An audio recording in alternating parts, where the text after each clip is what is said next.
Hello, my name is Nasima Shariflu and welcome to Best Topic Educational Channel for Comprehensive Graphic Design Tutorial. Now I'm currently publishing the PowerPoint software tutorial series. In part 19, I introduce column charts and stack column charts and discuss about uses and design considerations.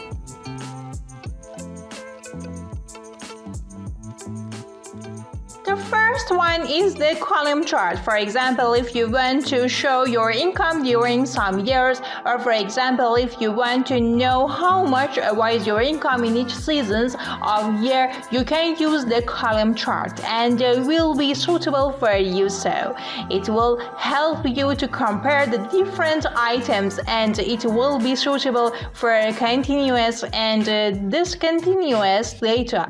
The horizontal axis can be the name of your variable, and in the vertical axis you can show the frequency of data. And if you have a lot of columns, it is preferable that they be colored, but do not overdo it and don't make it colorful. And the tips that you should take it into column chart are: try to choose the distance between the columns appropriately.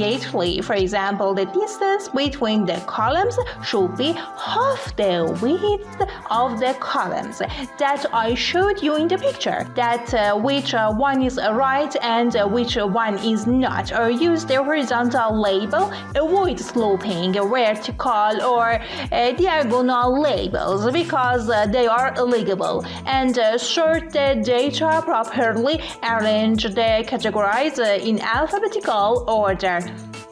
Sequential period or by value to show it in a correct way, and arrange the chart. Or the other point that you should take it into a column chart is that try to start the vertical axis from 0. Starting values above 0 does not accurately represent the meaning of the columns, which I have explained it completely in the picture for you. And the other chart that is in the column chart is a stack column chart, that instead of showing the item next to each other, the items are shown above each other. In this way, you can understand the overview, and based on that, you can know about the details. For example, the rate of recruitment of a company in different years, and then you divided that based on the gender education in each year.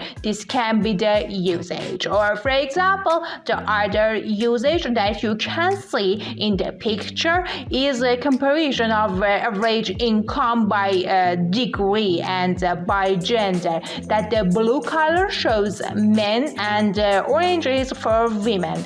That is, horizontal axis is based on the education and the vertical axis is based on the numerical data, and it divided the stage of education into men and women. That is called stack column chart. It is another version of the column chart.